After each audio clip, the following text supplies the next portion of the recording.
کیا آپ کی زندگی میں کوئی ایسی مشکل ہے جس نے آپ کی راتوں کی نیند اڑا دی ہے؟ کیا رزق کے دروازے آپ کو بند نظر آتے ہیں، یا کوئی بیماری، کوئی پریشانی ایسی ہے جو آپ کا پیچھا نہیں چھوڑ رہی ہے؟ آج میں آپ کو کائنات کے اس در کا عمل بتانے جا رہی ہوں جسے دنیا باب الحوائج کے نام سے جانتی ہے۔ باب الحوائج یعنی حاجتوں کے پورے ہونے کا دروازہ۔ یہ کوئی عام عمل نہیں ہے، بلکہ ایسا لرزہ خیز عمل ہے کہ جس کے بارے میں کہا جاتا ہے کہ بندہ ابھی مصلی سے اٹھ بھی نہیں پائے گا کہ عرش سے اس کی مراد پوری ہو جاتی ہے۔ اگر آپ کی کوئی دعا ایسی ہے جو برسوں سے ادھوری ہے، کوئی مشکلات کی ایسی دیوار ہے جو گر ہی نہیں رہی، تو ذرا رک جائیے، کیونکہ امام موسیٰ کاظم علیہ السلام کی شہادت کی تاریخ آنے سے پہلے قدرت آپ کو یہ پیغام دکھا کر آپ کی تقدیر بدلنے کا موقع آپ کو دے رہی ہے۔ یہ عمل ان لوگوں کے لیے ہے جو تھک چکے ہیں اور اب اللہ کا معجزہ اپنی آنکھوں سے دیکھنا چاہتے ہیں۔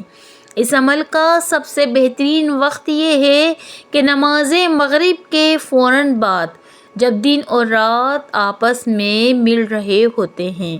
امام کی شہادت کی تاریخ 25 رجب قریب ہے، اور اس سے پہلے کسی بھی دن، خصوصاً بدھ کے دن مغرب کی نماز کے بعد یہ عمل کر لیجئے تو اس کی تاثیر آپ خود محسوس کریں گے انشاءاللہ۔ اب غور سے سن لیجئے، وہ عمل جو پتھر کو بھی پگھلا دے اور بند راستوں کو بھی کھول دے۔ سب سے پہلے باوضو ہو جائیں نماز پر قبلہ رخ ہو کر بیٹھ جائیے۔ دل میں اپنی اس بڑی حاجت یا پریشانی کا تصور کریں کہ جس کا حل آپ چاہتے ہیں۔ اب آپ نے کرنا یہ ہے کہ آپ نے 11 مرتبہ درود پاک پڑھ لینا ہے۔ اس کے بعد 27 مرتبہ سورہ فاتحہ الحمد شریف پڑھنی ہے۔ پھر اس کے بعد 27 مرتبہ سورہ ناس پڑھنی ہے۔ پھر دوبارہ 27 مرتبہ سورہ فلق پڑھنی ہے، اور اس کے بعد آخر میں 27 مرتبہ سورہ کوثر کی تلاوت کرنی ہے۔ واپس دوبارہ سے 11 مرتبہ درود پاک پڑھ لیجئے، اور اس کے بعد آپ اپنے ہاتھوں کو اٹھائیں اور اللہ تعالیٰ سے اس مظلوم امام قیدی بغداد امام موسیٰ کاظم علیہ السلام کا واسطہ دے کر اپنی حاجت طلب کریں۔